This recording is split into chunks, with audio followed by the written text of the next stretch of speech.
Hello, everyone. I would like to welcome you all to our Thursday, March 23rd, 2023 special call board meeting for budget workshop. I would like everyone to stand. We're going to start with pledge and then invocation. Pledge allegiance to the flag of the United States of America and to the republic for which it stands, one nation, under God, indivisible, with liberty and justice for all. Father, we just thank you so much for this beautiful day that you've given us, Lord, for the opportunity to be here tonight to handle the business of the board, Lord. I just pray to just be with us, give us wisdom and knowledge, Lord, that we need to move our district forward, Lord, and to provide the very best environment that we can for our kids and our staff. Lord, I just pray to be with us tonight. Bless us in all that we do. In Jesus' name we pray. Amen. Amen. Your chair fell back. Chair fell. I would like to entertain a motion that we approve of the agenda for today. Okay. Oh, I got you. Make a motion that we approve the agenda for today, March 23rd, 2023, special board meeting, budget workshop. can I get a second? Second. I have a motion and a second. All in favor of approving the agenda, please signify by raising your right hand. Unanimous. We will now open with new business.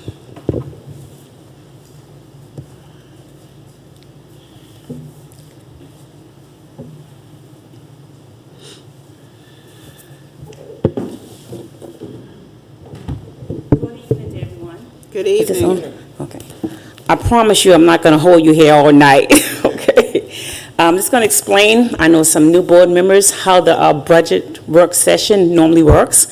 Normally we have, it's just a work session. We have already put in some numbers in the budget based on some of the recommendation we have gotten from the departments. And last week, on Friday, I got some information from the states for the House Ways and Means, telling us how much money we're going to be getting, how much funding for next fiscal year. Also, okay, sorry. So we'll be, but also we still have some more departments that need to give us their information for their requests for next year. And normally during the budget session, it's just a collaboration of talking together, deciding what we want to put in the budget, whether we want to put steps for the next certified people, and some of the things we've already put in there, but we're just talking about it. And then on April 18, we'll have our first draft, and I'll give you a copy of the budget, and you'll really, it's just a draft, first reading, and then you'll take it and look at it, and if anything we can change, we'll be bringing back some changes. And then we'll have the second reading, and then we have our final reading, and then we'll go and put it in the paper once everything is done. And if you have any questions, just stop me along the way, and we can discuss anything as we go along. A question. Yes, When ma'am. you said the first draft, right? Uh-huh. That means all of us able to review and bring any suggestions to you? Yes, ma'am. I'm going to have our normal budget worksheet that I have, telling you what's the revenue is, what's the increase from this year, from last year, and I will bring it to everyone. Everybody will have a copy of that, and then you can look at it, review it, then decide if you want to add or subtract anything from the budget. Thank you. So that will be at the regular meeting, not the committee of the whole? I think the 18th is the committee of the whole meeting. No, that's the third, Is the 18th? unless it's, I think that's the actual board meeting. are they off schedule for spring break? The 18th's the third. I think that's the actual board meeting. Right. Okay. Okay.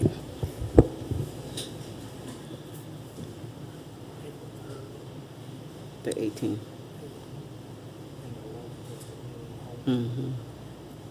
Okay. So when will the timeline be that we actually have to vote, so we have time to read and study? You won't have to vote until May 16th. That'll be the final draft.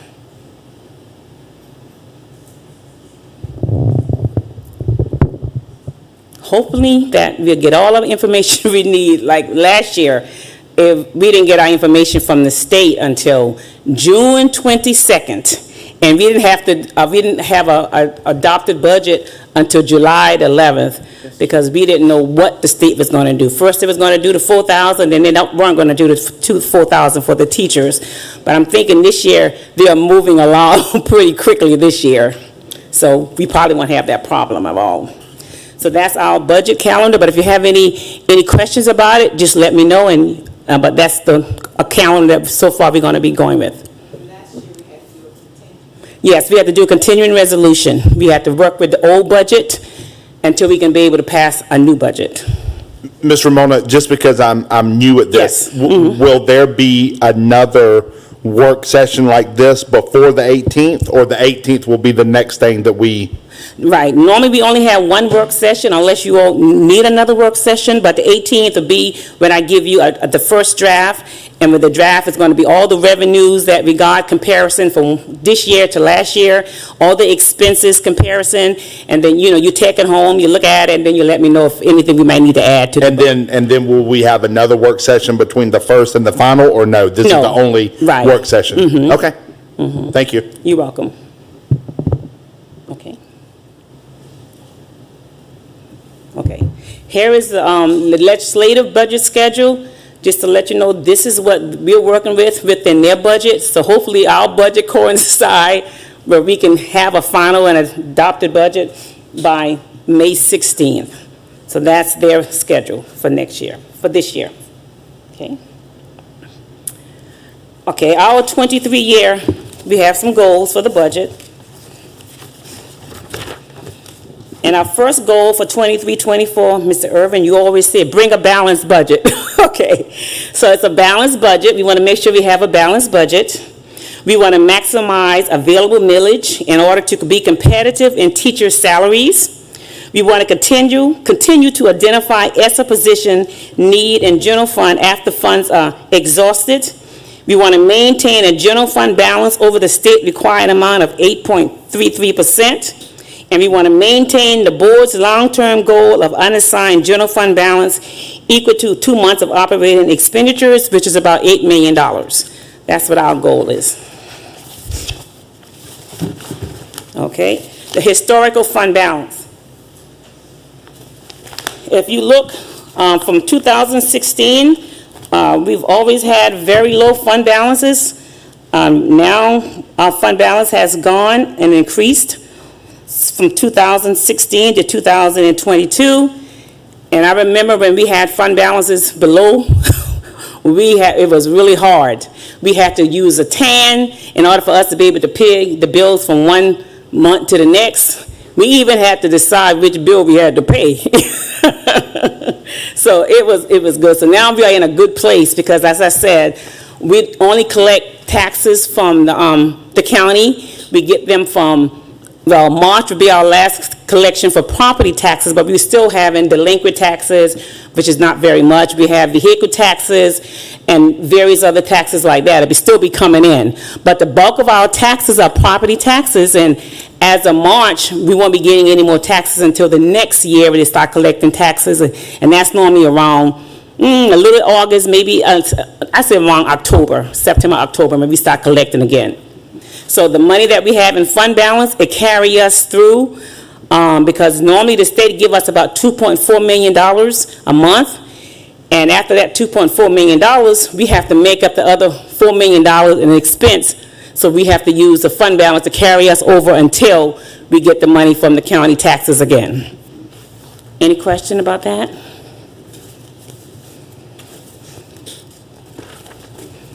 Local revenue. As I said, the property taxes make up the majority of our local revenue. The district operating millage is at 116.42 mills. And of course, We don't have autonomy like 26 other districts in South Carolina do. We have to depend on the county in order for us to get a millage increase. So because we don't have autonomy, our millage rate has been the same for the past 4 years. And can't be increased until the county increases it for us.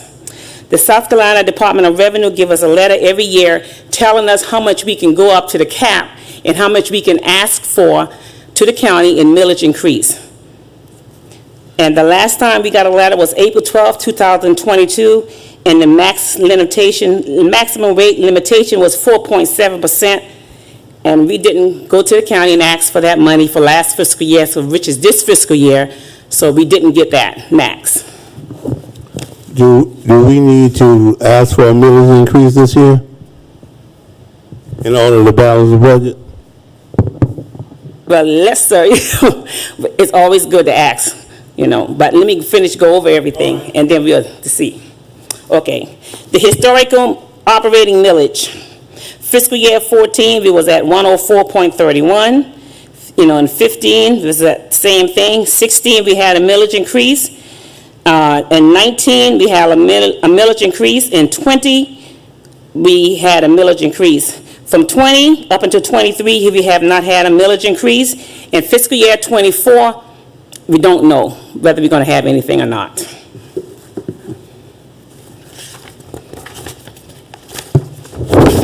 Okay, the value of a mill. We calculate the value of a mill based on the property tax, the vehicle, delinquent tax, and its total collection for that particular year. And based on what is levy for that year, it's been 116.42. So the value of a mill there is 137,549 for fiscal year 20. Each year is different because we have a collection that is more each year and is give a little different collection millage rate than every year.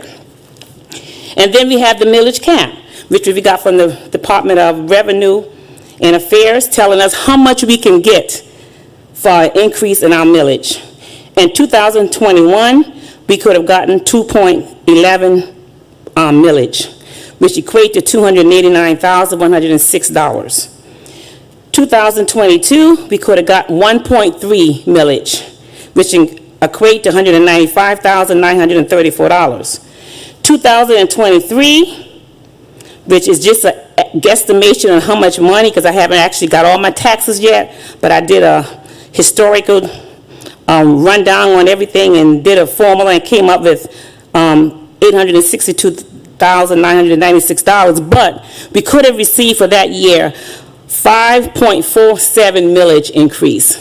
So we have a total of 9.01 millage increase that we could have asked for those few years.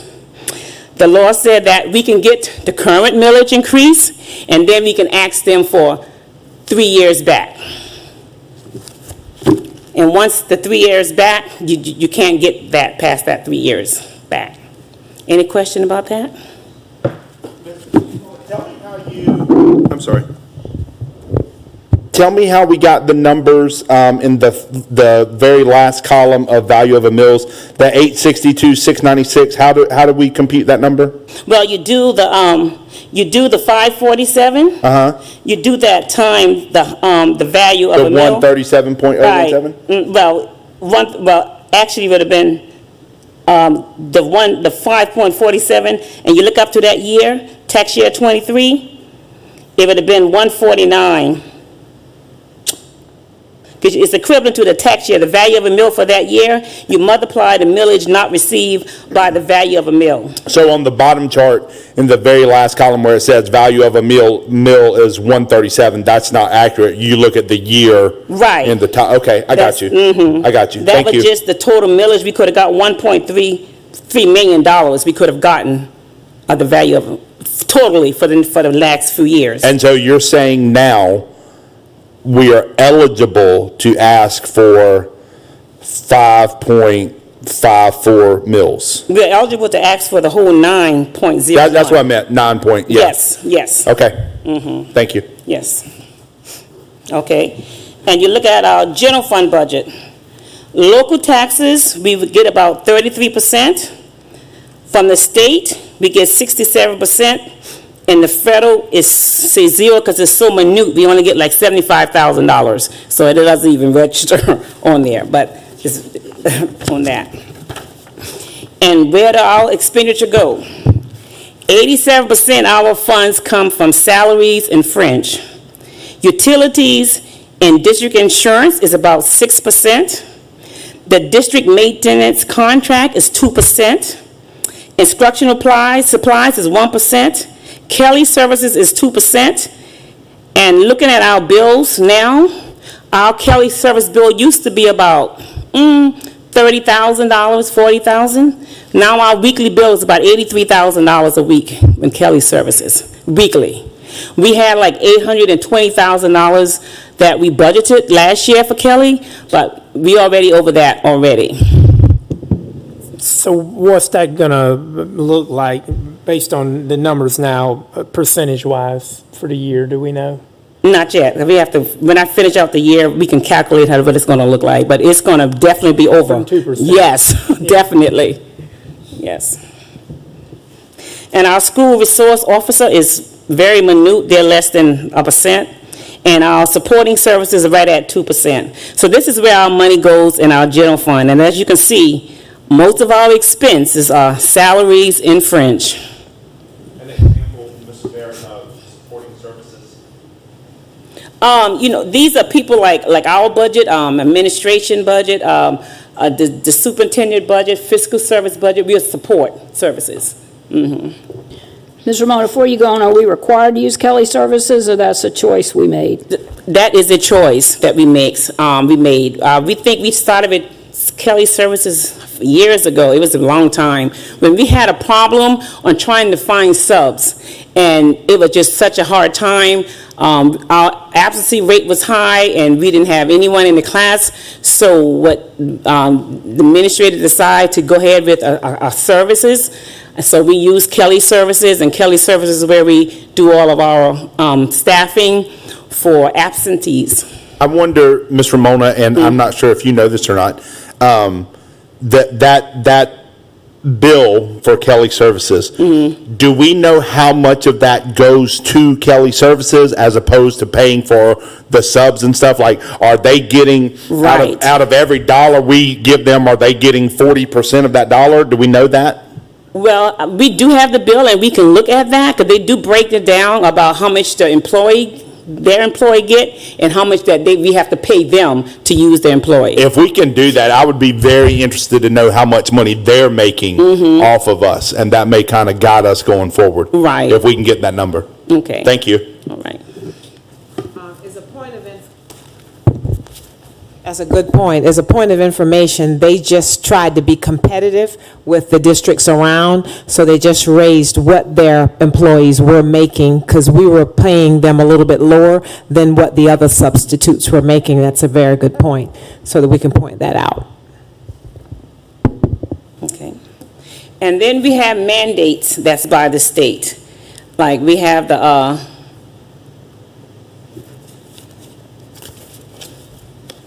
go back one. Can you go back one? Okay. We have the teacher salary and fringe plus a step. And right now, we just got the House Ways and Means budget, and they're saying to give each teacher on every sale $2,500. And of course, with that, their fund come from the general fund. Anything that they fund us with, the general fund, they only give us 75%, and we have to come up with the 25%. Health insurance is going to be increased to 3.7% starting January of 2024. So we're going to have the budget for half of it for this fiscal year, because starting in January, the health insurance will be increased. And of course, we have to pay for that. The only insurance that they pay for is retirees. Bus driver, they propose a 20%. We have an old rate now of 14.58%, $14.58, and the proposed rate with the 20% will be $17.50. Last year, they said, oh, we're going to give you all the money to take care of it, the whole 8%, but at the end, we end up paying 3%, and they paid 5%. So right now, they're saying they're going to give us the 20%, but we won't know until farther along what it's going to actually be. But that will help us hopefully maintain some bus drivers and keep bus drivers. Can I ask a question? And Dr. Cave, this is probably more for you. The other night, we talked about that pilot program for high school seniors and stuff. I'm just curious, if we were able to enact something like that, would they be paid this, or would they be paid a reduced rate since they're students? No, they'll all be paid the same rate. They would be paid the same rate as, okay, They're doing the same job. okay. Yes, sir. Okay, I sort of went on everybody's website a little bit and did a district comparison of the teacher salaries, just to see where we are. In Colleton, for this year, our starting salary was $40,868. Dorchester was $41,000. Dorchester 4 was $41,686. Allendale was $43,099. Charleston was $43,146. And Beaufort was $45,565. Okay? Okay, wait a minute. I have a question. Yes, sir. How in the world is Allendale competitive with Charleston and so far ahead of those other districts? That's what we don't know. They have the money. Where is their funding source coming from that they can do that? They were a state takeover, so they get additional funding to support with state takeover. They have a benefactor. So you have to see they have a benefactor that can pay some additional things. So they manage their budget a little bit differently because they have additional funding. Is there any chance, Dr. Kate, they have less buildings, so they have less utility costs or anything like? Well- Are we comparable with them in everything else, or do they have No. less expenses than we do? Well, I can't talk about their expenses because I haven't looked into their expenses, but they don't have as much staff and students, number one. They only have about 900 students. Right, so, yes, sir. So you got to think about it that way, Mr. Irwin, as well. So they don't have as many teachers as we do, and support staff as we do, and then district administrators as we do as well. Yes. So they can utilize funding a different way. That's crazy. They do an excellent job. And then as proposed for next year, based on the $2,500, and of course, some people, I haven't gotten their step increase on this, but I'm just basing it on the flat $2,500. But I have our step and ours. We'll be at $43,368. And Dorchester 2, just with the $2,500, besides the step, will be at $43,500. Dorchester 4 will be at $44,186. Allendale will be at $45,599.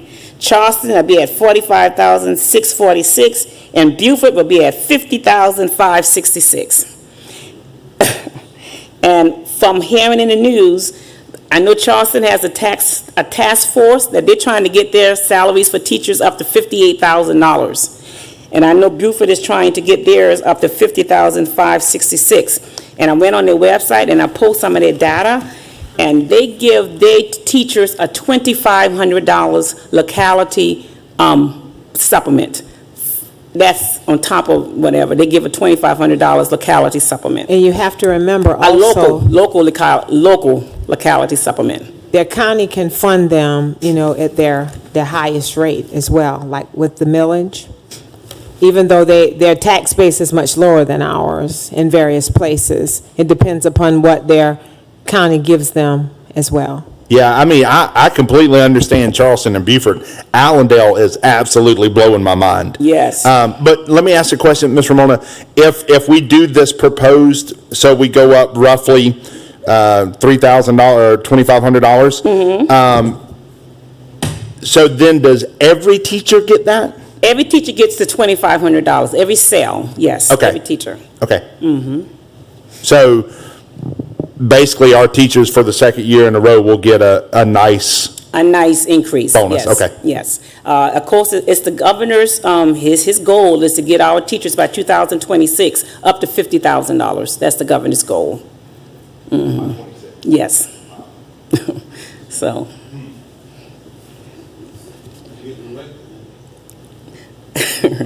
Okay, and I just did a first year salary by the district for 22-23. As you can see, Colleton is 1, 2, 3, 4, 5, 6, 7, 8, 9, 10 from the bottom with salaries. And you see Allendale is right up there next to Charleston.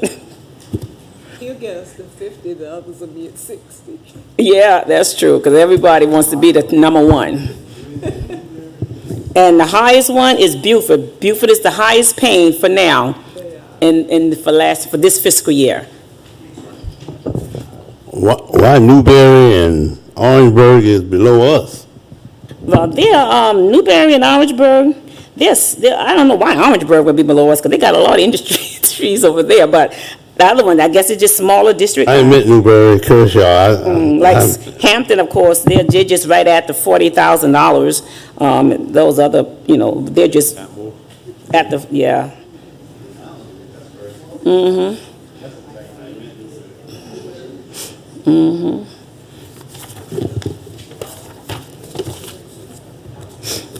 Okay, and some proposed fiscal year 24 budget requests that we have. Some of the staff and everyone wanted a service recognition bonus, and if we do that, that equate to like $1.5 million. They asked for some referral bonuses by referring teachers, or referring other certified staff, or either bus drivers. They want bonuses for that, and that's about $50,000. And they want a sign-in bonus of $200,000. This fiscal year here, we did $10,000 sign-in bonuses for our certified teachers. We had 26 teachers that took advantage of that, which was about $260,000. And with the fringe and everything, we came up to about $341,796, but that was all done in ESSA funds. Ms. Barrett, and maybe this is for Ms. Hamilton. Can you tell us what those individual numbers are for the referral bonus and the sign-in bonus? I see we have the total, but like what's the? Oh, is it? Mm-hmm. Oh, thank you. I'm sorry. So the total major request for the general fund budget so far is $1,750,000.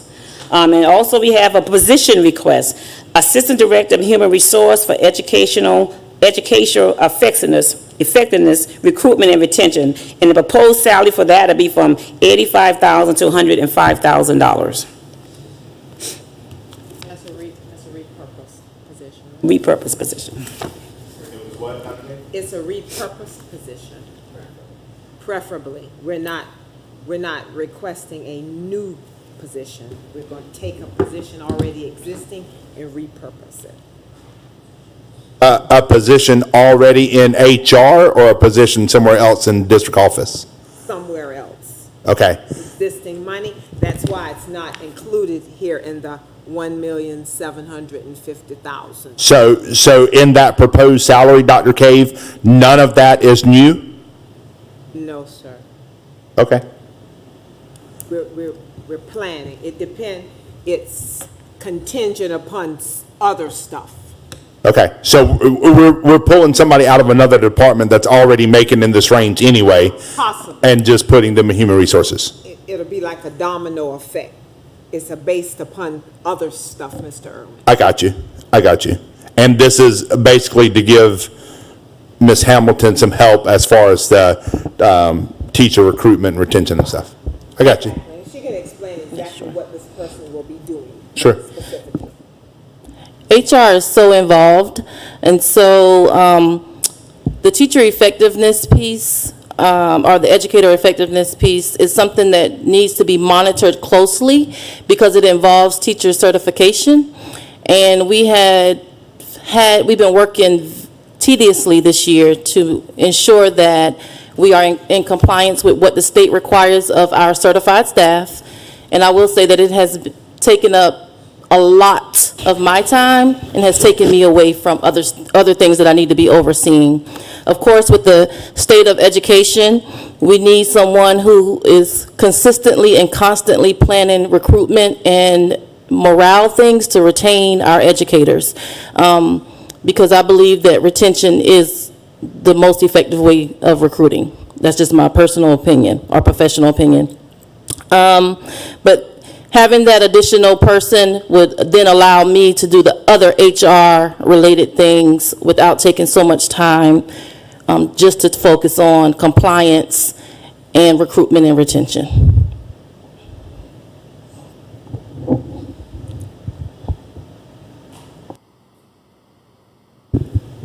Okay, any questions?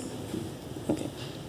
And if you, on the next slide is the proposed service recognition bonus, 5 years of service, you get the 500, 10 years, if you've been here, you get 1,000, 15 years, you get 1,500, 20 years is 2,000, 25 years is 2,500, 30 years is 3,000.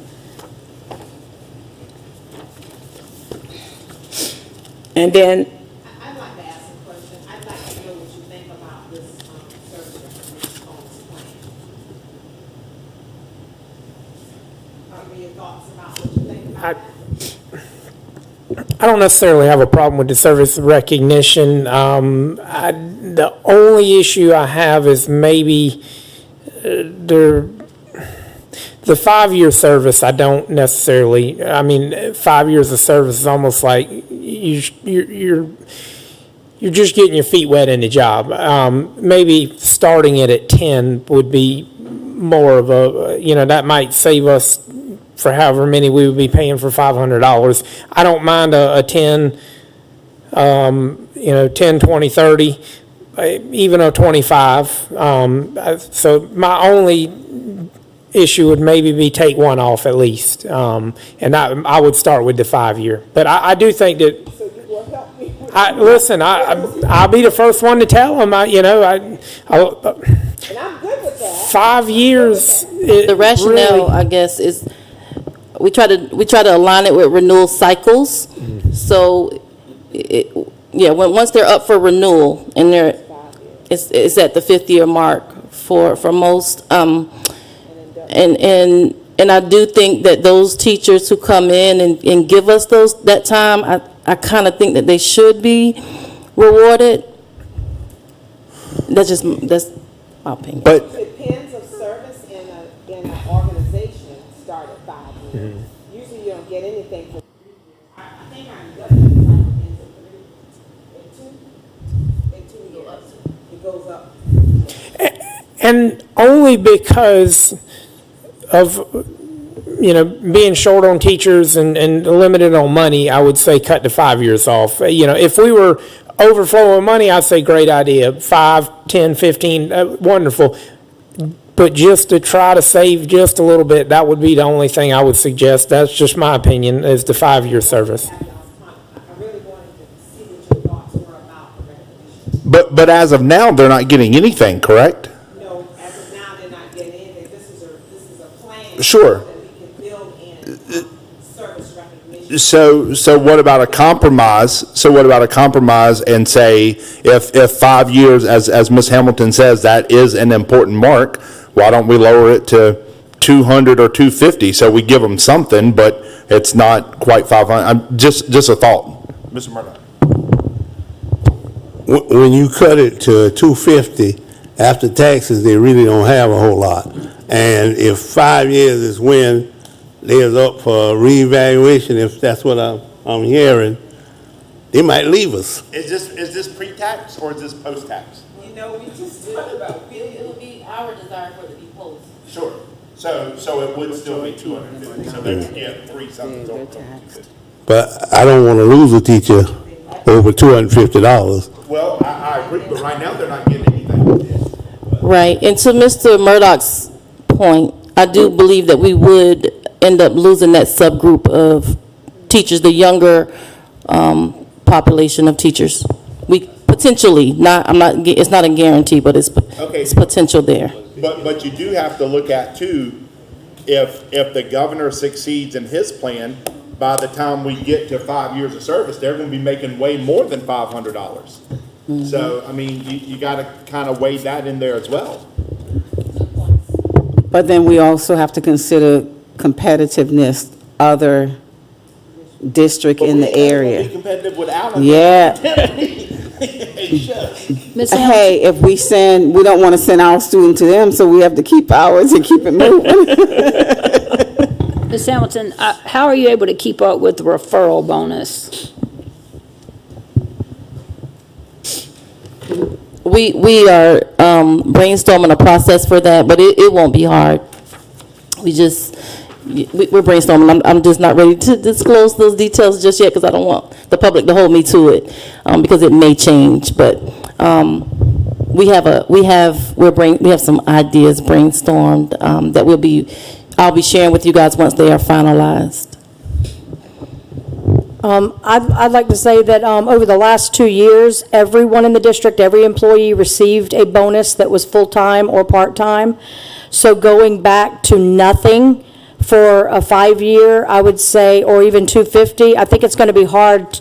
It's going to be hard going back to not getting that bonus that they've received the last 2 years to then going to a retention or, the retention bonus to nothing for 5 years, even though I also agree that 5 years on a job should be an ultimate goal for anyone, because we do have a lot of hoppers where they start and leave and start and leave.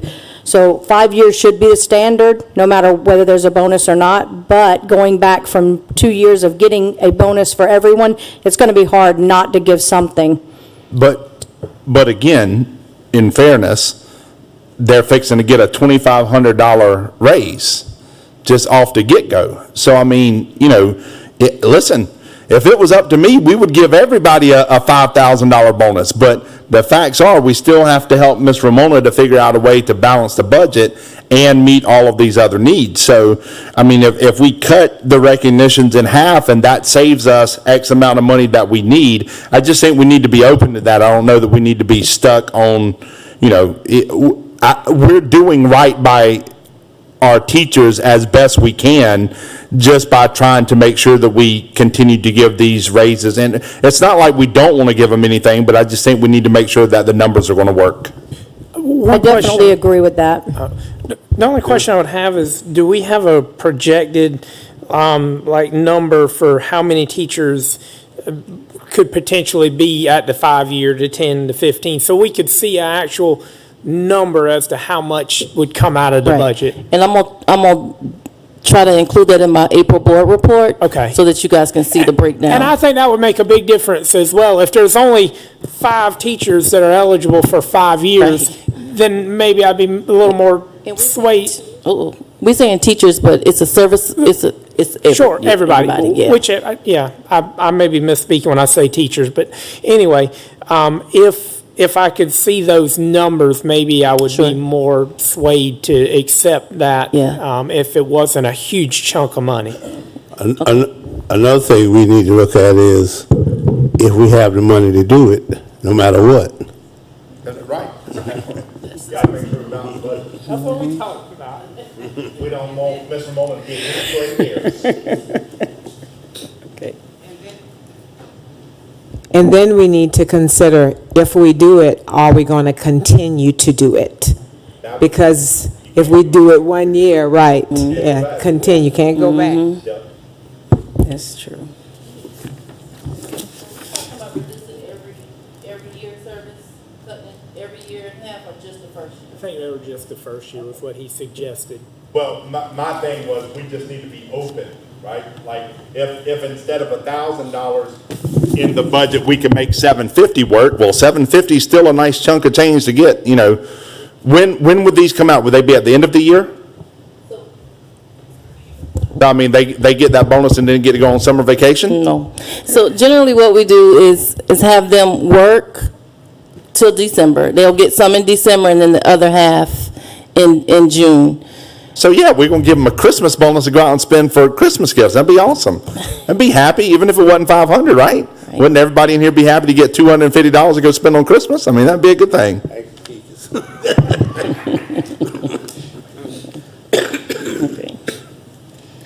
Okay, the classify on the referral bonus, okay, I'll go back to okay. On the referral bonus for classify, it would be like $250 every time you refer somebody. And all referral candidate must complete all ongoing requirements and work for a minimum 90 days in order to get the bonus. That's some of the criteria that Ms. Hamilton was looking at. And for the certified referral, they'll get $500.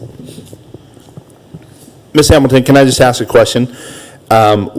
Why 90 days? Why not 180 days? Why not, you know what I mean? 180 would at least put us at a whole semester, right?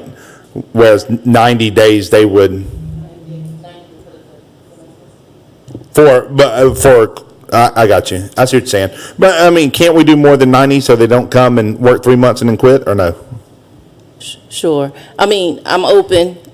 I was just wondering if there was a reason why that was the number. That was the, go ahead.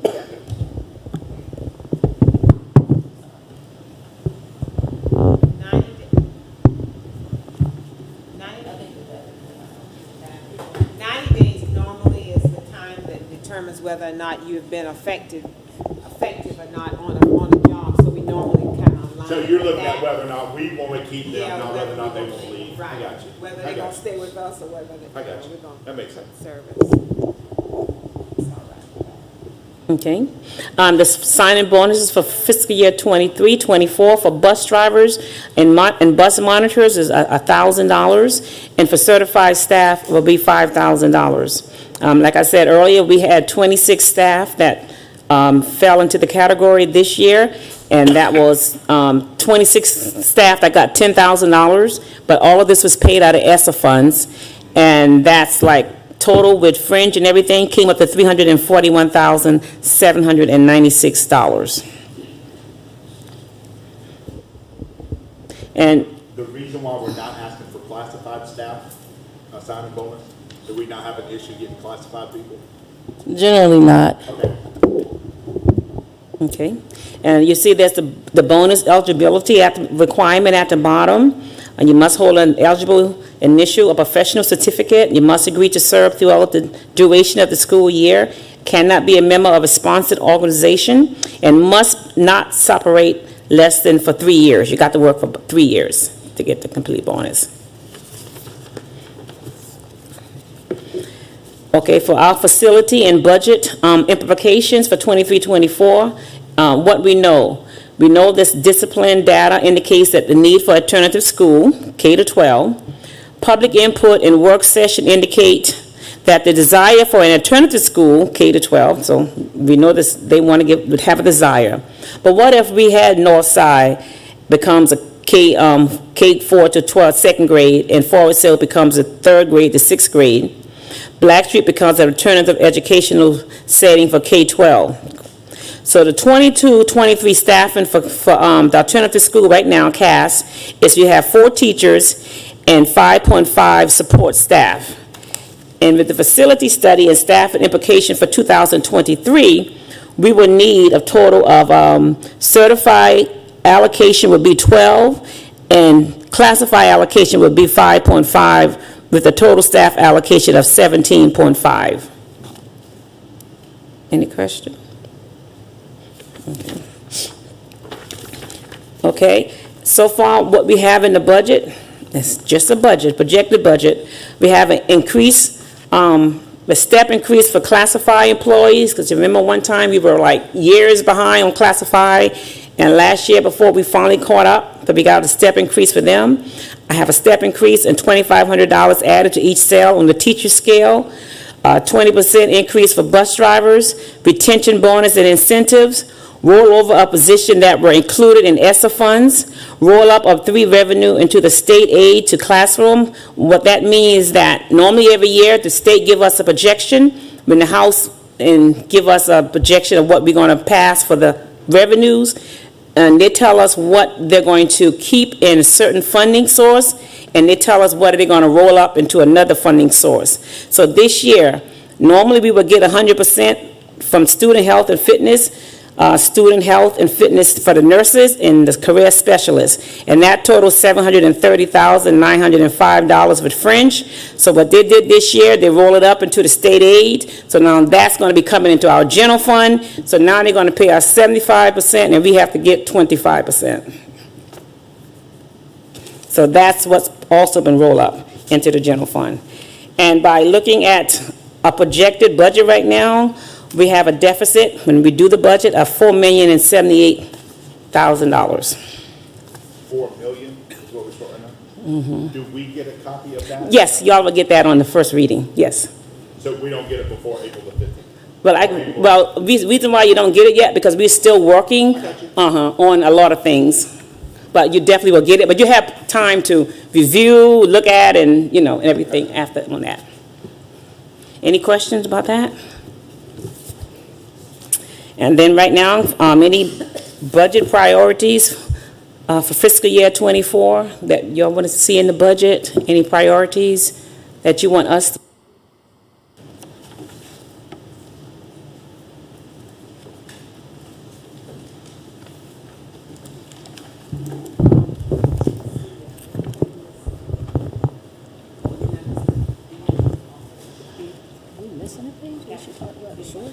Okay, also for the general fund budget for next year, I have a copy of the board's budget.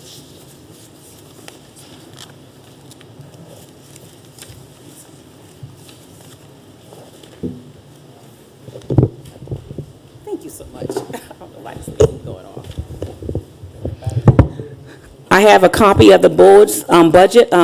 Madam Chair, if you want to get with the board and see what you need to do, if you want to change your budget, increase your budget, because I know like for the audit, it's been normally budget 59,000, and it should have been increased last year, but the audit is 59,858 was the actual expenditure, so we need to increase that budget for next year, and I don't know whatever else that we might need to increase. I mean, legal services, for additional legal services needs to be increased when you look at your budget too. So just let me know what do you need to do.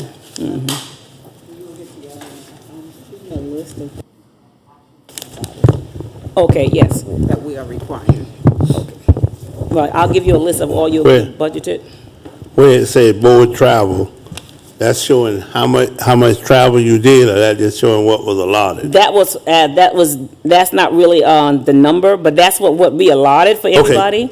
Okay. I ran this as of 2/15/2023. Okay, But I I will just give wanna you make all sure. an updated, but yes, sir, that is the amount that, remember, it was only $10,000, and then I split it among everybody, so everybody can have their own travel Because I budget. don't charge for travel, You don't charge? no.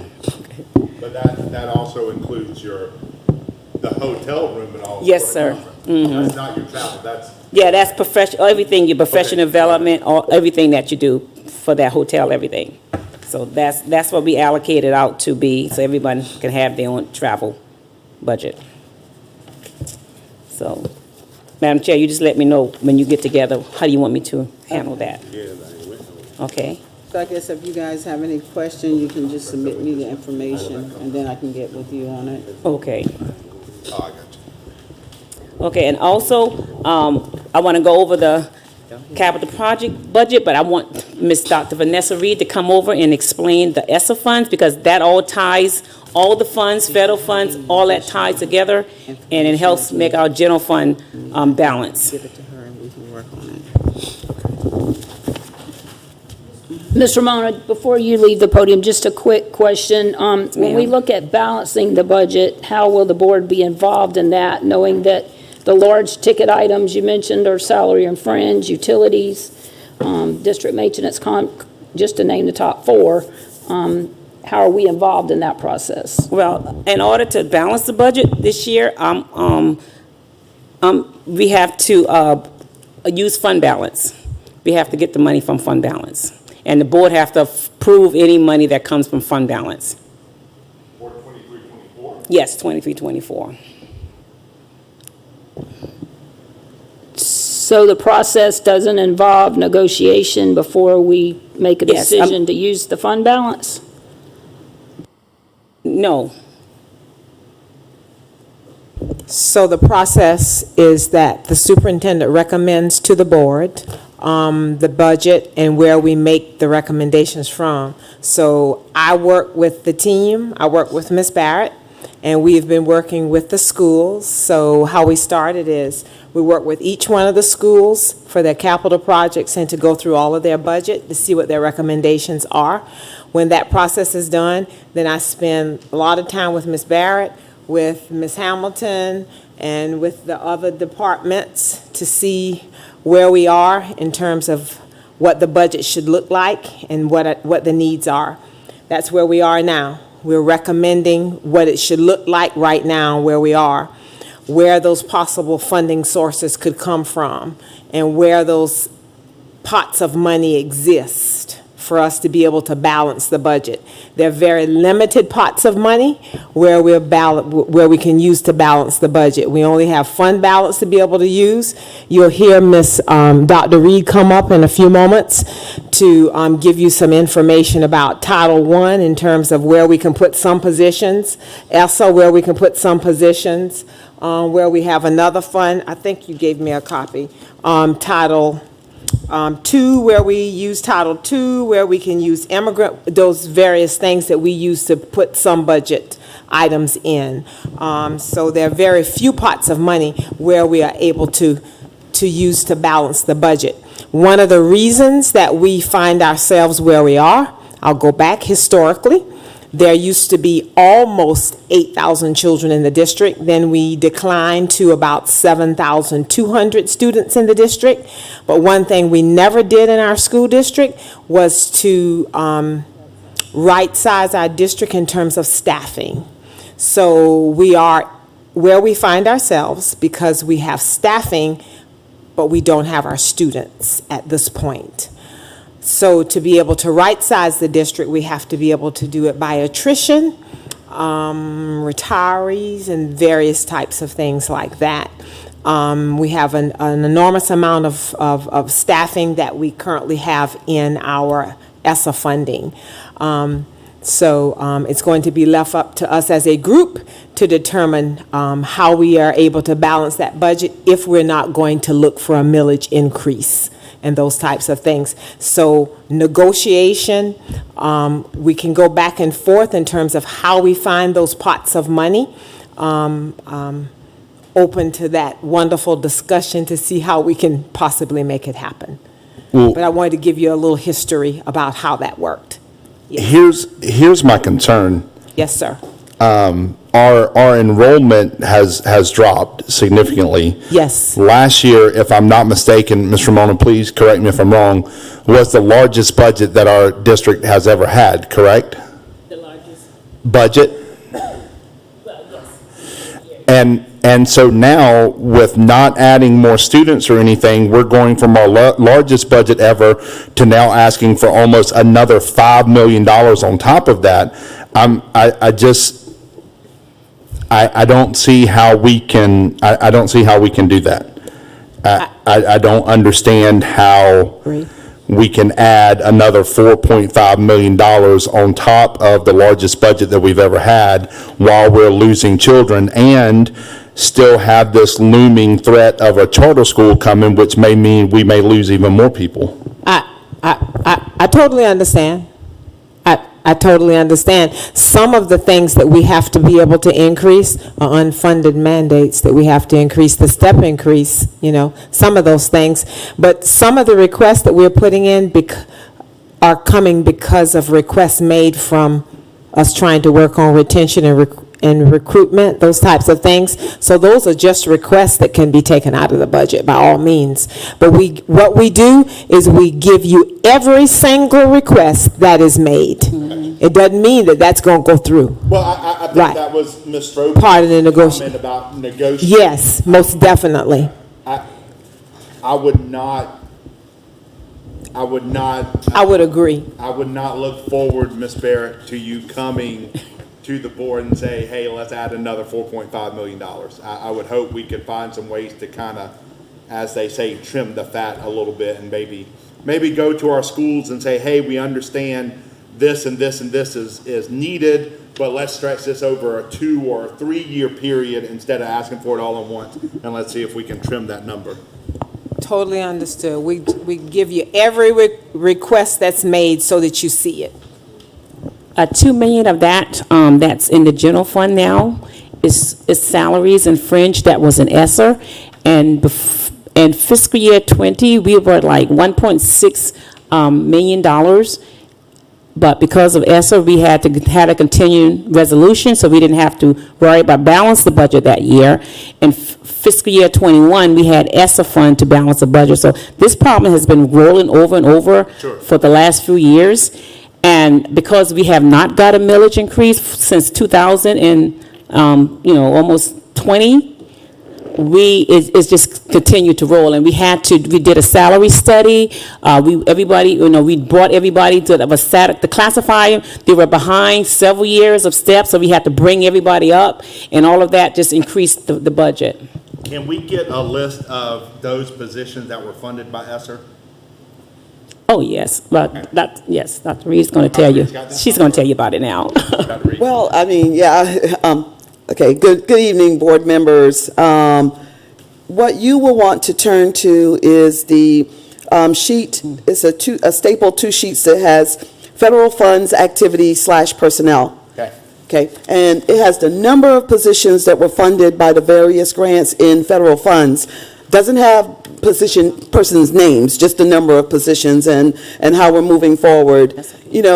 We've always been fortunate as a district to be able to continue to fund positions in federal funds, okay?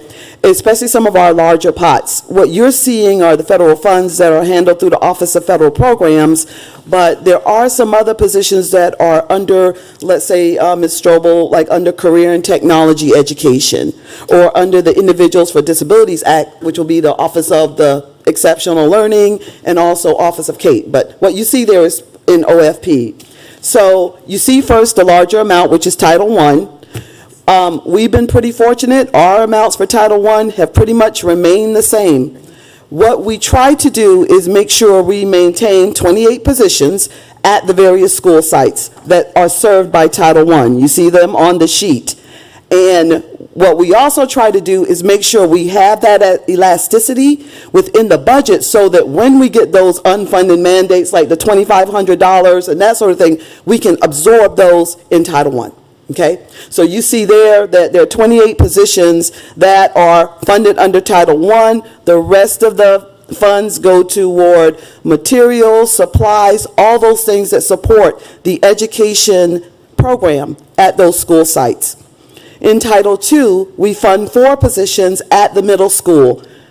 Historically, we've done that in order to do class size reduction, okay? We'll probably have to look at that if we look at the middle school site and any kind of other reductions, but right now, we're holding with 4 teaching positions that we pay salary and fringe. Once again, we do the elasticity on that whenever there is an increase in salary or anything like that from the State Department or from the General Assembly, we try to absorb those. After that, pretty much, as you can see, the allotments are kind of small. I mean, for Title III, multilinguals in Title III immigrant populations, that's pretty much money that we use for supplies, materials, and any kind of tutoring that we provide for those students, okay? In Title V, Colleton County is one of the districts that are designated as the rural low-income program, and it's the Title V money. We usually get, as you see, about $140,000, and we use that to do class size reduction at the high school. We fund 1 position there, usually it's an English teacher, and so we can reduce the amount of students served in those various classrooms. That's kind of the gist of the larger federal programs that we have continuously. I'm going to talk about ESSER 2 and ESSER 3 separately, simply because, of course, we won't have those in the near future, okay? You've already heard me talk about ESSER 1 in previous sessions. It's gone, it's done. It was $2.5 million, it's spent. No positions were paid for out of that money. That was purely used for emergency equipment, etc. Now comes with ESSER 2 or the SRSA funds.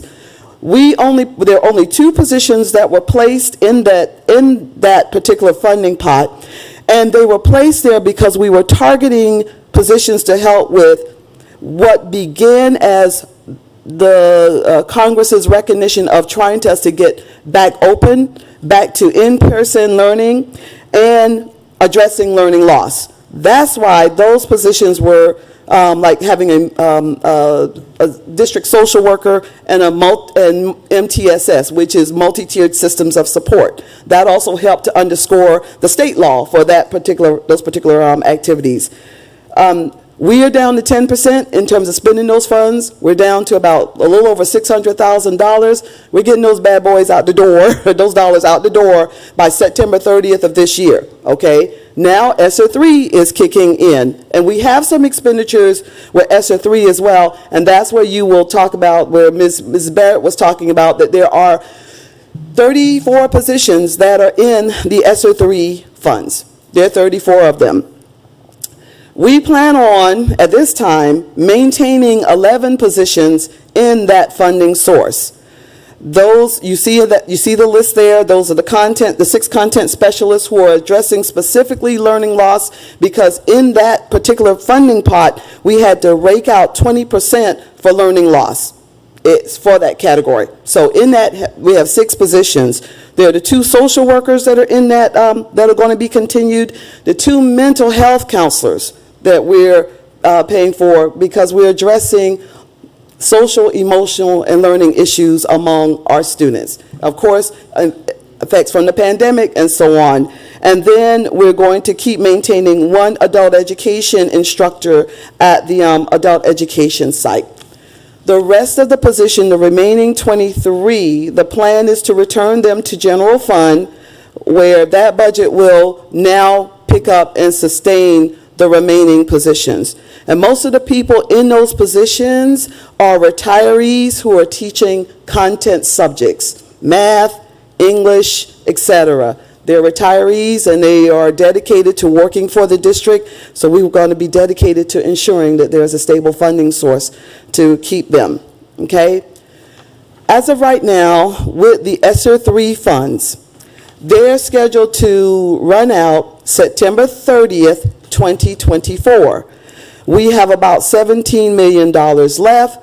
The funds are allocated for various projects, some of the capital projects that Mrs. Barrett will be talking to you about, some one-time impact curriculum programs that we have. We have a number of things in those funds, but those are the positions that we are trying to remain. And once again, if any amendments or changes, of course, we can make any amendments or changes to those funds to allocate them elsewhere. But right now, that's our initial plan, to use the remaining part of those funds. The 17 million? About 17 million, Thank yes. you, Dr. Reed. You're welcome. The next page shows you some funds that we've received for school support funds. We wanted to share these amounts with you because they are provided to our schools who've had specific designations this year. Dr. Cave talked about those a couple of weeks ago. But as you can see, they're going to be for curriculum or some impactful one-time initiatives and that sort of thing to help the schools. They're not designed for maintaining positions. So when you look at the priority schools, for example, the high school will receive $110,000 in priority funds. And of course, Mr. Cannon and his team have lots of plans in terms of using that funds to address the issues at that school site. Northside receives $85,000. And there's a certain amount of time they have to spend these monies, but once again, it's going to be to impact everything at that school. Once again, hardly enough to look at putting in a salary along with fringe. We have 4 other schools that have been designated as additional targeted support and improvement schools, or ATSI schools, with specifically issues concerning our students with disabilities population. What the State Department did with this money, they rolled it all up and awarded $181,670.64 to the district for these 4 schools to impact the issues with our subpopulations at those schools. Once again, not enough to sustain or put positions in, but definitely some money or some assistance where we can do some kind of activities to impact that. The biggest thing to know about this page and these funds is that they may fluctuate. They are allocated based on a finite pot of money. Some of the amounts even went down from the time they even started looking at allocating it, but every little bit helps. And of course, we will use the information, whatever we can, to impact our student groups. What questions you have so far? Dr. Reed, the first one, just for clarification, because I'm new to this, the back page that you just went over, priority school funding and stuff like that, does the board have input over that or no?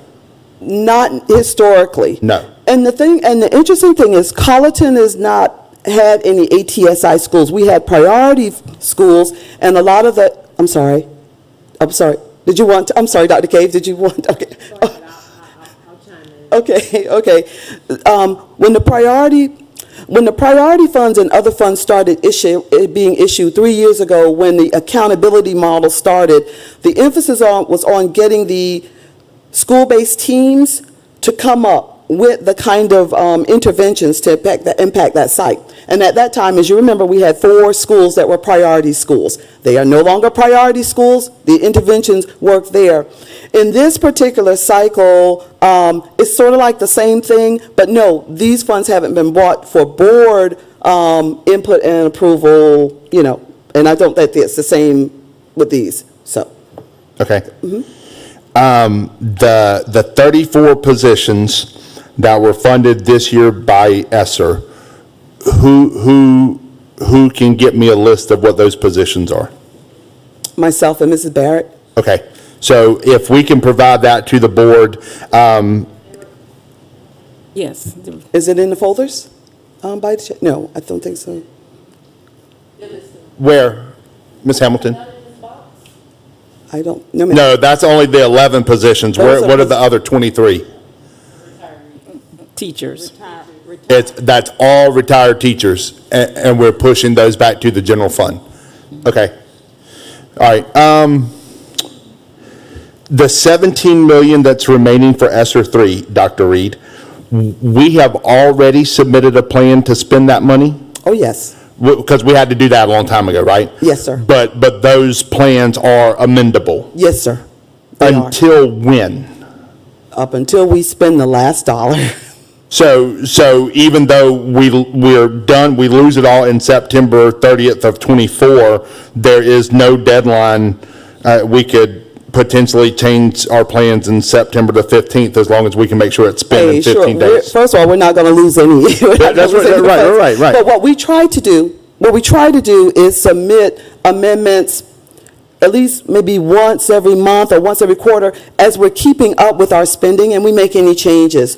For ESSER 3, I think the last amendment we made was in January, I believe, and that was when we added the cosmetology program and the barbering tech program to ESSER 3. But yes, we can make, I was being facetious. No, I'm with you. We can make changes up until probably about 3 months before, but by then we're trying to get everything Every spent penny, and right. out the door. Yes, sir. Dr. Reed, can you provide the board with the plan for that $17 million that's remaining?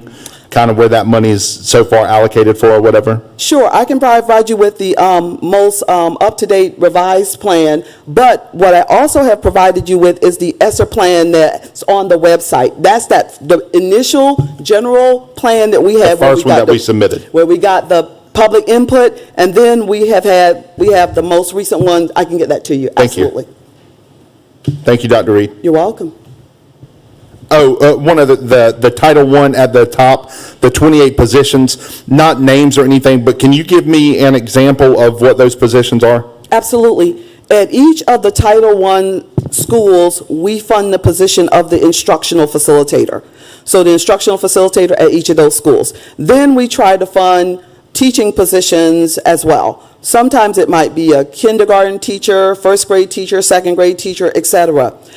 What we do is we have to allocate and fund based on once we do the ranking and determine what each school gets. So let's take Bells, for example. Bells may get $350,000 for their allocation. Then we put 4 teachers in that will cover all of their salaries in French. Gotcha. Yep. Dr. Reed, do we see here anywhere that we have provided loss of learning support through interventionists or aides in the classroom? Not on that particular information right there, but we have. The loss of learning piece, the 4.5 million that's provided, I have to provide you in like a better breakdown. I would like that as well. If we could Sure. see with that, because that was mandated, right, that 20%. Yeah, if we could see that, where that has been spent or what's left or whatever, that'd be great as well. Absolutely. All right. Any other questions?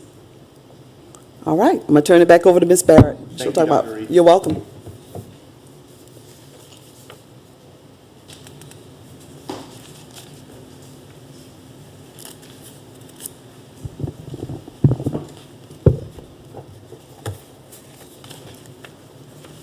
Okay. Also, in front of you, you have the capital project for fiscal year, the projected capital project for fiscal year 23-24. As we said, we always bring the wish list to you to see what everybody is asking for.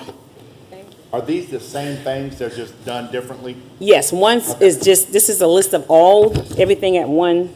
Gotcha. Yeah, and this is just a list broke down by location. Thank you. Okay, right now, the wish list, we have $6.5 million approximately that they're asking for.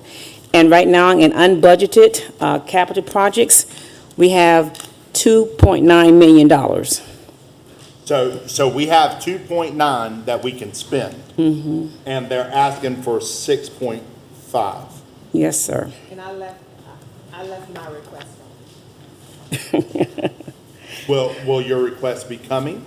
It will be, it's for the boardroom, so that we can fulfill the mandate of the proviso that's required for us to do the recording. Sure. It's the upgrade for the microphones and the recording system that we need to do at stage front. It's for the upgrade for the boardroom. Not that I would hold you to this, but could you give us a rough estimate of how much that is? It's sitting on my desk. Do you know how much it is, Mr. Zorn? You know how much it is? It'll be in the ballpark of 30,000. The ballpark of 30,000. I Oh, can't. so you're not coming for like another mill? Okay. But I just wanted you to know that I left it off. Okay. Right. I was looking and I said, oh, it's left off. Yeah. So, Ms. Barrett, Dr. Cave, somebody help me to know if we have 2.9 million. Okay, I'm going to go over to some of the ideas that we have, that we can get rid of some of the 6.5. Well, okay, but so let me ask this question. If the board said we wanted, we're not, but if the board said we wanted to do all 6.5 million, We couldn't do it. we can't. There's Right, no way we can do add it. to that. No. Okay. So we Without gotta only- cut it to 2.9. Right, we have to cut it. Okay, all right. To 2.9. Every year, we get new 8% money. You see the one that's, we have like this year we got in September $2.1 million, and that's unbudgeted. And we normally get that money, that funding in September of every year. That comes from our 8% money for our capital projects. And we still haven't done anything with that, so that's why we have that. And then we have some unbudgeted funds that, like, say we had projects that were completed and we did not use all the funding, so I went and I put it back into unbudgeted, so we can go ahead and reuse those funds again. But if you look at the second page, under technology, the laptop replacement for teacher and staff, $1.2 million. Normally, I've talked to our bond company, and without increasing our millage at all for our debt service, we can do acquisition lease equipment and take care of that. And we also can do the $375,000 for the office staff computer upgrades for $375,000, and it would not increase our millage rate for our debt service at all, if we can do that. And for the $500,000 for the student Chromebooks, we did the panels, the smart panels, and we got about $500,000 left in that. And I talked to our bond company, and they said that we can use that $500,000 to buy those for the students if we need, if we desire to do so.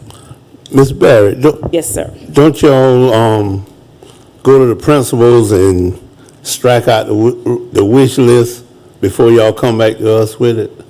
Well, yes. That's what normally happens. We just wanted you all to see what everybody was asking for. And, because, you know, we want everybody to have a fair chance of saying what they ask for. So Ms. Barrett, just real quick math. You just told us that $2 million basically we can pull out. So then we're at 4.5, so we're still 1.6 million over, is that right? Just Yes, quick? sir. Okay. Okay. And Mr. Murdoch, you are correct. We wanted to show you everything, and then we haven't begun to whittle it down yet. I noticed that TCTC has a minibus request, and I wondered what happened to the minibus they already had for students to use. Well, we spoke with all the minibuses, and those buses went under the direction of transportation, but we spoke with Mr. Gary, and he's willing to give them a minibus.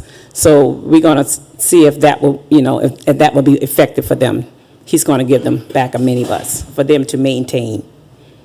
I will at some point, I do not want to tonight go through this because I think Dr. Cave said she was going to shave some of this, but replace door hardware is $64,000? I don't understand, those are some expensive bolts and hinges. Yeah. Ain't the first time we've seen one. They have a lot of doors. Yeah, they do have a lot of doors. The one number that stands out to me the most, I think, and I know this is just a wish list, and it may just have to stay on the wish list, is the turf for the football field. We may have to continue to play on grass until we can afford $1 million for turf. And that would take a huge chunk out of this budget. I mean, that's essentially $1 million. I haven't seen that, where is that?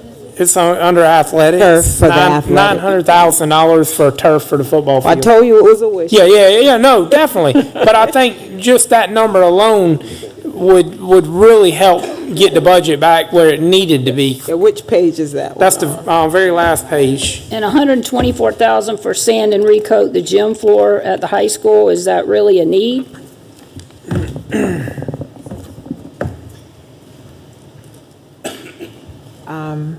That floor is actually old, and we spent a lot of time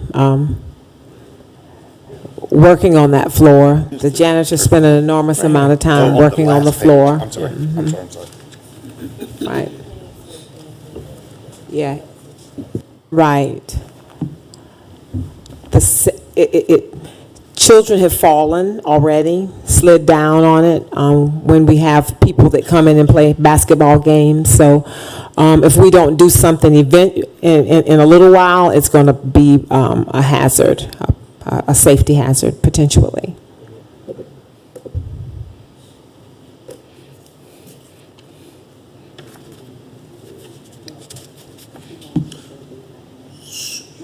So Dr. Cave, under building and grounds, it says new sound system for boardroom is $22,000. Oh, is it on here? So it is on here. Where is it? Yes. The last thing under building and grounds on the second page, Building and ground. Oh, there it is, 22. is that your same thing, or is that? Yeah, it is. I didn't see it. Okay. Thank you for bringing it to me.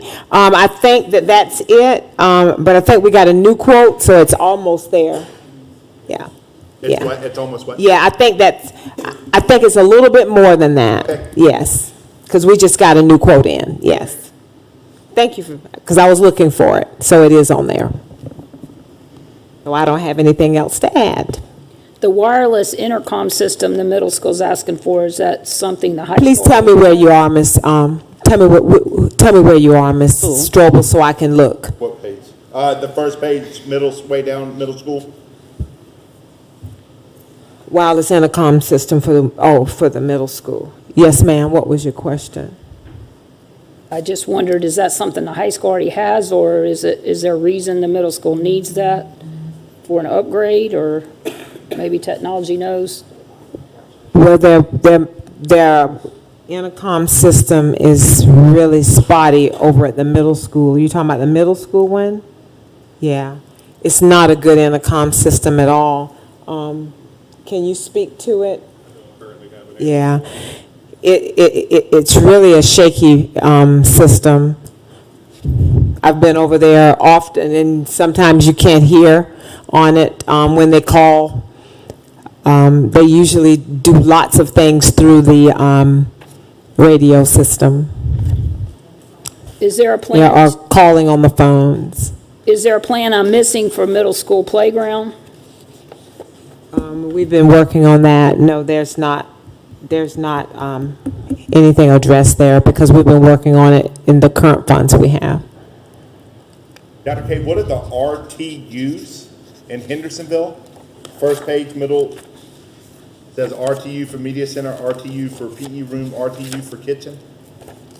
What does RTU stand for? I gotta remember what RTUs. I think those are the, yeah, I think it's some panels. I have to ask what RTU stands for. Yeah. With the panels, yeah. HVAC system. Thank you. I knew it had to do with panels of some kind.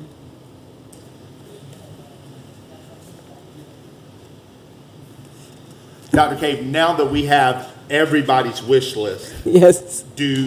does your team or you or who decides what's coming to us? We'll, as a team, we're gonna sit down with Ellen and Kenny, myself, and Miss Barrett, and we'll go through it, and Kenny has already begun to talk with the schools to see what has to happen. We've already cut it down some. We've cross-referenced it already. I'll tell you what already has occurred. We've already worked as a team and cross-referenced it with what was last year and what was year before last and what we currently have. So we've already striked some things off already. So we're going to do that again. We wanted you to see the entire wish list, and now we'll go back and we'll begin to strike down on, put it in levels of priority. Sure. What has to happen, what's safety, and that's how we'll begin to do it. Well, and I think, and my math could be wrong, probably is wrong, but if we take out the technology stuff, and if we take out the turf field, I think we're only at like $600,000 over, You're right? Yeah, you're That's right. close. That's close, Okay. yes. All right, good. Okay. Well, I wanted to let you know about the technology, because normally what we do, we have a bond that we do every year, because we do a spring bond to pay for our big debt services that we have, and then we do a fall bond. So our bond company wants to come in April and speak with you about the bonding for next year. And also, if we want to go ahead and do a lease acquisition for any of the laptop for the teachers and staff, and for the teachers' computer, for the office staff computers, he can talk about that, and we'll do a bond resolution like we normally do. And when we do that, that'll take that off the list.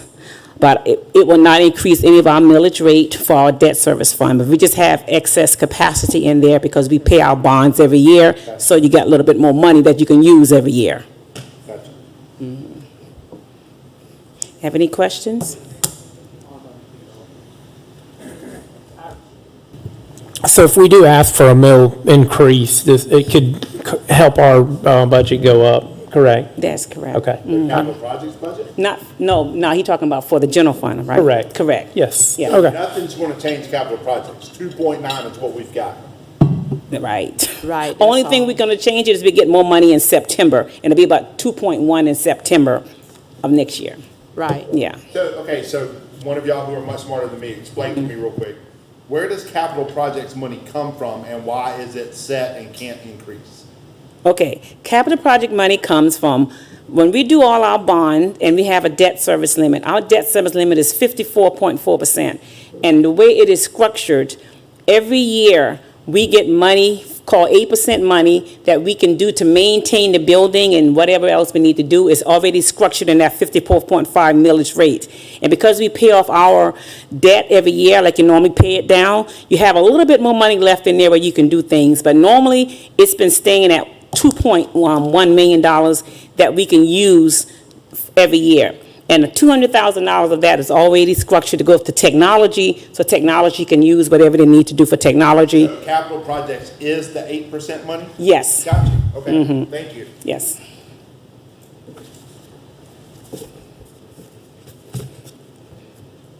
So I will be bringing to you in April, probably along with Mr.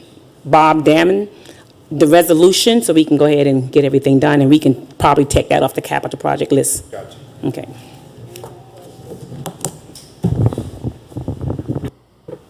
I think this was a great start. I appreciate being a part of the process. I've sat where some of you have sat. We're working on a middle school budget, a high school budget, and a vocational budget, as well as federal funds. As a board member, however, I had to put my hand on the Bible and swear that I would do my best, so help me God. And as a board member, there are policies that govern as trustees that we have to be vigilant about fulfilling our responsibility of making sure all the funds are used wisely. So having said that, we're not here to earn a salary, but we, as you, serve Almighty God and this community to make sure we're doing what's best for the money that comes into the budget. I appreciate what Ms. Ramona and Ms. Dr. Reed and others do to manage that. But having said that, I, as a trustee, need to see where the funds are going, with Dr. Cave, of course, overseeing all of that. But to make decisions about it, we have to see the budget process as it affects the salaries and the utilities that are large every month, and how we can help you, cut corners and help our staff, to do their best. And if we go to county council, historically, they're going to look at salaries, and they're going to look at the organizational chart that now has more salaries than it has the last time we went to them. So I, as a trustee, have to understand and be able to support that as a new trustee. So I appreciate this process, but I don't think I'll be ready if it's presented to me as at a board meeting without more detail about the salaries and utilities and the big ticket items that we have to look at to balance the budget. Well, we can provide, like, our utilities. I can provide copies of the electricity bill, which is normally... I don't know that this is what Ms. Lynn said, Oh. but this is kind of what I understood. I think maybe we just need another board work session. Okay, yes. Before we do the April 18th, that's great. I just think, Okay. maybe my two other new members understand a lot more about this than I do, but I think just seeing some more of those set in stone numbers after Dr. Cave and the team narrow some of this down and some of that, then maybe if we have another board, before we get up there And in a regular meeting and are pressed for time and all those other things. Thank you for echoing what I'm trying to say. I want to see the mission and the vision of the district and our core value of teaching and learning. I know you've gathered the information as far as the math, and I appreciate that as a math person, but I want to see holistically how it affects teaching and learning. And we know the most effective thing is in student learning is effective teaching. So how is it affecting teaching? How have the content specialists been brought in, and the administrators and those leading instruction to this budget process? Because we have to improve student achievement, and ultimately that's teaching and learning. So, thank you. That's great information to know. So that when we have the next budget session, and the organizational chart has changed, because that's organizational effectiveness, tell me a little bit about what you want to hear, Ms. Strobel. So do you want the content special? Do you want my staff? Do you want me? I just want to be able to meet those needs Do you want me to be able to tell you how the content specialists, because I can tell you how they have impacted instruction. I can get the principals to come tell you what they do on a day-to-day basis.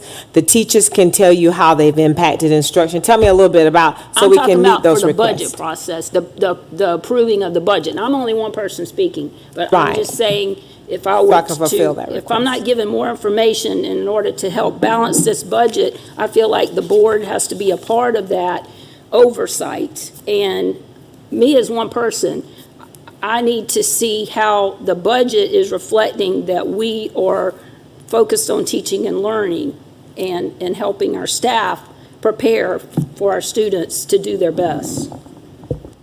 Okay. I want to say something real quick, but first, and this is a serious question, Miss Fitch.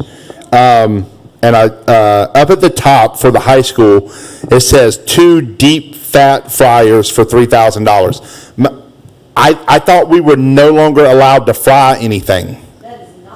It's probably athletics. It's probably athletics. That's for. Oh, I'm sorry. It was That's- listed for high, I'm sorry. I couldn't understand that because I thought we weren't. That's what I was saying. I couldn't. That's for Okay, the I'm sorry. So concession. that's the. I'm sorry. It's for the I concession apologize. stand, and we could put concession stand there. It's for the concession. Well, no. I got it now. I understand. Yeah.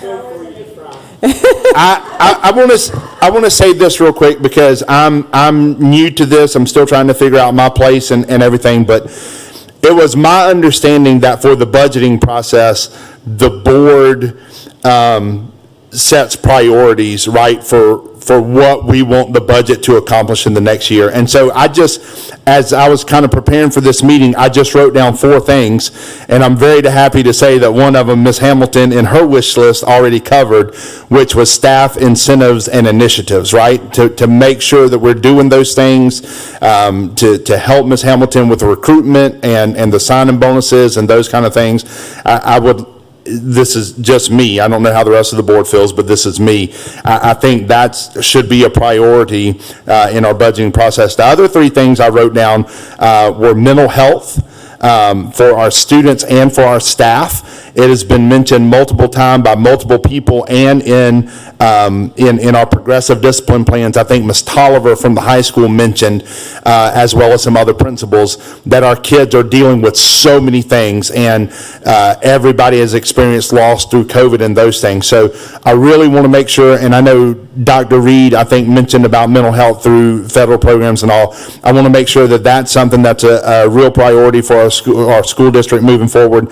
The next one is safety and discipline. And whenever I put this, I know Mr. McNeely presented us with this huge list of all of these machines and all those things. What I'm talking about is not the machine part, but the people part. If we need to hire more classified people to monitor hallways or, to stand outside of bathrooms. I know Cougar Nation is going, but I keep hearing people involved with that saying, we got to recruit more people and all, whatever we need to do from a budget standpoint to make sure that our facilities are safe and there are people with eyes on kids at all times. And the last one, which is something that's really important to me, and Dr. Cave, I would love to have a conversation with you and maybe Ms. Jessica Williams about this, learning loss. How in the world, when we saw the numbers from the state report card and so many of our kids are not on grade level and where they're supposed to be, how can we use this budget to target that and to go directly after that? You're much more equipped to do that than I am, but I would love to have a conversation about how we can use our budget process to kind of really target and impact that learning loss to make sure that when our kids do graduate, that they are at a level where they are. Wonderful. Love to have that conversation. That's one of the reasons the content specialists are part of the budget. And maybe we need more, or maybe we need more interventionists at the elementary schools in order to, be able to address this. I don't know, but I would love to hear that conversation. You're shaking your head no at me? Are you laughing or crying? What are you doing over there? Oh, okay. And I probably shouldn't say that. I probably shouldn't say this, but I'm going to say this anyway. I'm not sure what our role as a board is in this process, but I reached out to another board member and said, hey, is this a possibility? Can we do this? I really want us to have a work session with the community, with all of our business leaders. And I don't remember where I heard it. I don't remember if it was here or somewhere else, but I know, Dr. Cave, you mentioned this a moment ago whenever you were talking about Allendale, about there being benefactors. I had a conversation with somebody the other day, I don't think it was here, but it was somewhere, where somebody gave the school district a couple of $1 million for salary and stuff. I think our businesses in Colleton County need to be more involved in our school district. So I would love, and maybe that's something, again, Dr. Cave, you can help me with, I would love for us to figure out how to have let's invite every business in Colleton County into this room, and let's say, we need your help. The thing that I mentioned, that progressive discipline plan the other day about Pizza Hut, if you read 10 books, you get a free. Our Mexican restaurants, you could give a free queso. You know what I mean? Our businesses, all of our businesses need to come together.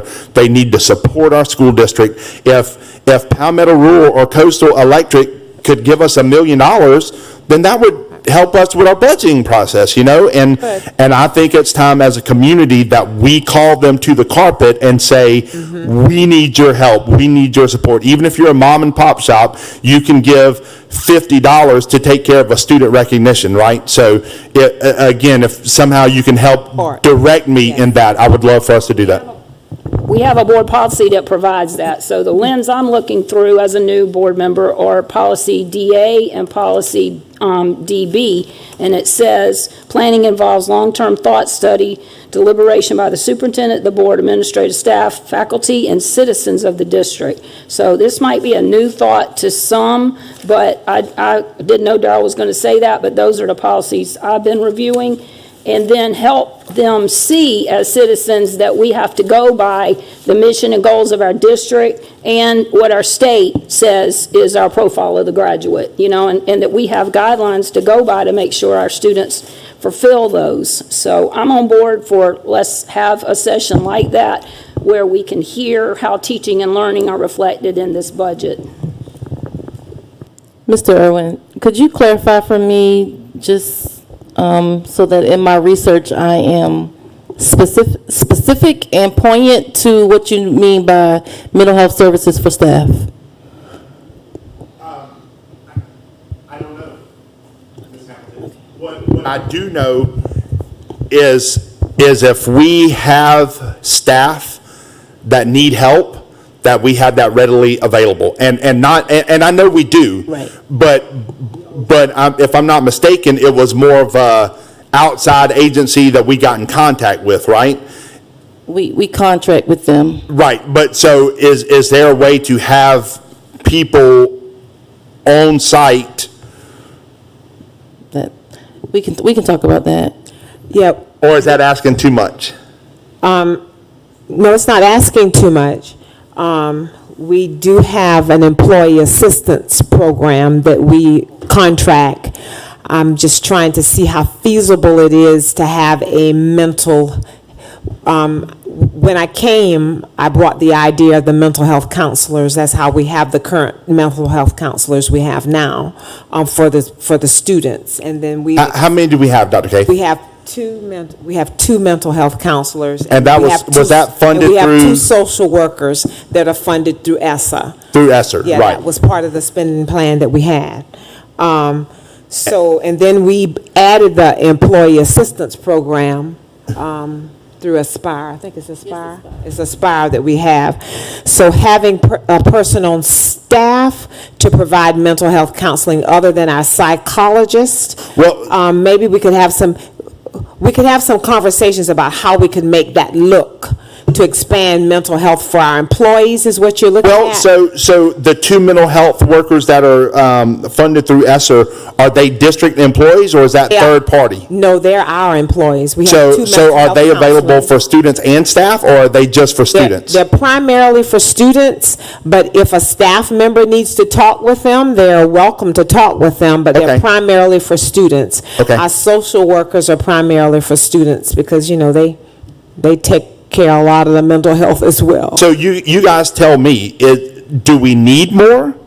Or we're not taking advantage of what we have? I'll or- tell you this, and we've expanded the State Department, I don't know whether you're aware, and this is great conversation. Our State Department expanded our mental health counseling, our opportunities to Medicaid bill in a different way. So we're expanding the way we do that. We currently contract with Coastal Mental Health, and we also expanded it to Synergy. I'm trying to think if we do anybody else. I think those are the only two that we use now. There are opportunities to bring other persons in to provide additional mental health counseling for our staff. We can always have additional persons, but what we need the most right now to benefit our children, we need more school psychologists. That's really, really what we need. We have one per school, correct? I can't remember how many we have. We have 9. 0.5. Right. Some have a 0.5, so we share. Okay. It would be great if we had one per school. Our needs are, we have a huge sped population, so. So we're talking about just hiring one more person? Or two? I mean, 2, possibly 3. Right now, it's a hard field to fill. A hard field to fill. Is that making sense? I know it's. and we need to make our salaries a bit more competitive with the medical world. The medical world is eating us up. And one thing, and I'll talk to the team about this, just in regards to staff. So the Aspire program is 24/7, but I do think that it would be to our advantage to put rooms in our buildings where teachers can just go and get a break and go on the massage chair and listen to some soft music, and if just still away for a while on their break. This is, Ms. Hamilton, this is a thing that I heard at the conference, and it keeps coming to me. And I know a lot of people say people leave us because of money. I just think if we could pour into our staff, even for the 30-minute unencumbered time, if they could go and, listen, I know this is crazy, but what if at TCTC we do a massage class and those kids come over and give our teachers a massage? You know what I mean? Like, whatever things we can do in our community with our small pot of money and our small finances, that we can pour back into our staff and say, yeah, we understand we can't pay you like Allendale. We don't understand why, but we can't pay you like Allendale. But we want you to know that you are treated better, respected more, and cared for more here, regardless of the money. I also was looking at, the colleges, like those that have a massage therapy or therapist class. We could get them, because they can use our employee as their intern, yeah. We can 'Cause get we have done it. chairs. We can get the massage chairs, Well, opposed to people. normally when they come, they bring their requirement that is needed, and if they can just sit it up in teacher's room, wherever they do their break, just for, 1-2 days out of the week. And one more other question, I'm sorry. One more other question. Where MUSC does their telemed, is there any way we can connect with them and hopefully get therapists as a telemed as well? Have we ever looked into that? You can go ahead. Our employee benefits offers that, so we can do telehealth. I can get on my phone. Therapy? Right. Yeah. We can do that. Yeah, we can do that through people. If we, Publicize. right, if we could just I make it do. I try to available, make a yeah. point to send a reminder to our staff monthly, just about She does And send for it some out. For some of the schools, if they don't have a designated area like a picnic table from TCTC where the teachers could go outside for a few minutes on their unencumbered time, to have their lunch break or whatever, just to get out some days. I know I was in the classroom, after year 25 and at TCTC, just to go outside for a few minutes before the next bus came or during the break. just to get a mental health moment. And that's something TCTC kids do, is build the picnic tables.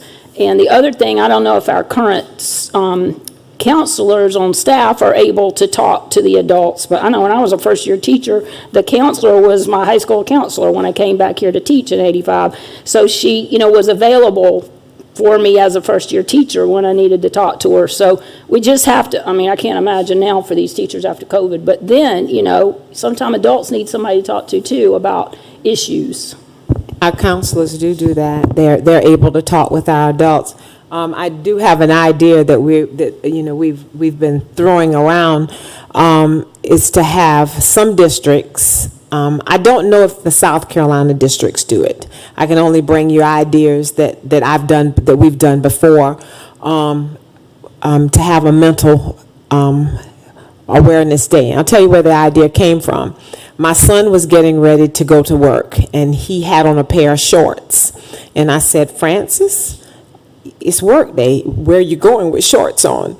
And he said, we have a mental health day today. And so he pulled up his computer to me, and he showed me where everybody in the district had a mental health day. And he opened it up, and they had golf. They could go golf with businesses. They could go get a massage for $5. They could go they could get nails done for $5. So I thought that was a great idea. So we talked about maybe doing something like that for our teachers. But I also, when we get the nail tech and barbering, we're going to offer that as an incentive for our teachers to be able to go over there for relaxation, because it's designed for that kind of environment, so that our paraprofessionals and our teachers and all know, Mr. Stivers, you wouldn't be able to go. Wait, we're technically employees now, He's doing his technically. hair like this, But yes, to have the opportunity for them to have those relaxations. Sure, but I think Yes. even, I made a suggestion months ago about free jeans day for the rest of the year on Fridays for the teachers. There are lots of really nice things that we could do for our staff that Right. might not cost us a lot of money. Right. But we could, and Ms. Hamilton, maybe this is something for this new position that you want or whatever. Maybe they can, let's every week or let's every other week have how baseball teams, every home game, there's a different theme, right? Where first 50 in, get a free towel or something. There are some cheap things that we can do and maybe we say first 10 teachers in to maybe enhance punctuality and attendance. There are ways that we can use things to, and do it for, those are my priorities. I'm more than happy to vote to fund those things. So I think that gives you a lot of leeway. Yeah, that new person will be busy.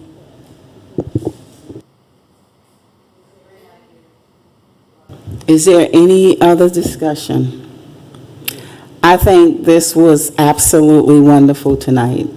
I think a lot of ideas are out there. We just have to put it in action. If there is no more, Madam Chair, can we look at dates just to have some ideas in mind? Because we already know we have a board meeting the 11th and the 18th, and it'd be better if we didn't have two a week for our staff. something away from those weeks. Right, so we're not double meetings for them. You guys making me come home and take a nap. I've never taken a They're nap. also spring sports. To get something together to be able to.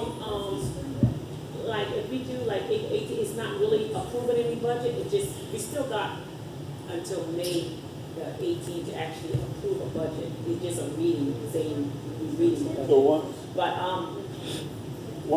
once you bring that to us, even if it's at a board meeting, we're not voting on it. No, sir, it's just a reading. And that'll be time when we can take it and look at it and have questions and come back to it. Because if we want to get community businesses, we need to invite them and give them ample enough time for them to come in and do things. But I'm looking at this format, not us sitting up there, like a session where we're talking, Mr. Murdoch. We will be, Well, I guess what he's saying is that when she give it to us on the 18th, Then we go ahead and do some observation, read and go over, and then, is it the following week or something, you guys?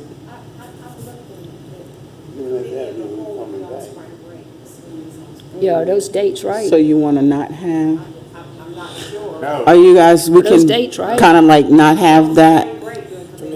Yeah, let's not. Okay, so we're getting, let's not. Yeah. So No, I we think we all cannot, need a break. so we can cancel, we cannot have that committee of whole. And then we can go on spring Can't break. take You can't action. cancel it because it's policy now. No. You'd have to reschedule. Well, we cancel it for that too. What, do you want to do it the week prior to, or it would have to be before the board meeting? So we would have to make committee of the whole on the 4th.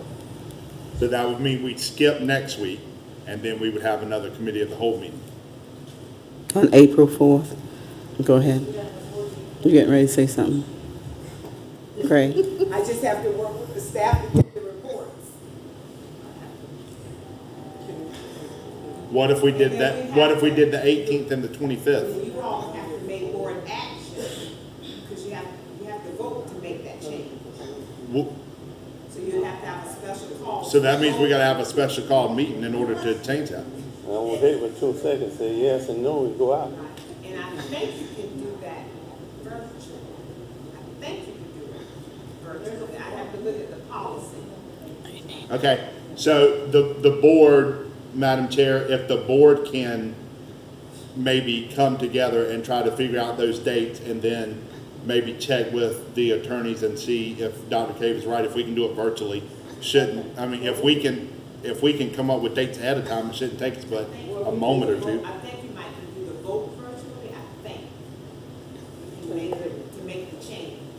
Because remember, we had to do some field trips one time, and we did the field trips virtually to make that change, to make the field trips virtual. To approve those, we were only there 5 minutes. So we will handle things that need to be, well, what we'll do is get with the attorney. I don't think we need to do the 4th, because I think that's gonna put too much on you guys in that quick turnaround. Then the next week is spring break, so maybe we do committee of the whole on the 18th and then the voting on the 25th, or maybe we do committee of the whole on the 18th and then the voting meeting on the 20th, and then have nothing the next week, something. Figure out something. What we'll do is get with the attorney, and then we can send like an email out. I'm letting you know pretty much what we would have to do from there. If we can do just a virtual vote, then we can do it that way. Yeah. So Dr. K, we'll work on that tomorrow? Okay, all right. Any other suggestion, any other questions? I know we can't take any action, but I would just like to see us do another work session like this before formal board meetings. But I know we can't take action, that's my Before the committee of the whole comment. or before the voting meeting? Both? I don't have a preference, just another session. Yeah. Yeah. We're trying to figure out when we could have that work session. I'm all for having another work session. Maybe we could have that work session April the 4th. How's April the 4th for the work session? That only gives you a week and a half. Are you gonna be able to put together stuff that quickly? Cause initially you said your rough draft would be on the 18th. So now I can put it It's not a together. change, it's just Okay. more detail. It's just a draft. Right. It's Okay. not- It's gonna change anyway between now and time for final draft approval. Okay. And I'm not asking for going further along in the process, I'm asking for Just deeper see- in the right, process. just- She already has the information, it's Yeah. just sharing it with us. Yeah. Okay. Dr. K, you needed to say something else? No, it's just. Okay, so I think all hearts are clear. I would like to entertain a motion to adjourn. I make a motion, we adjourn. I have a second. All in favor of adjourn, signify by raising your right hand. Good night, everyone.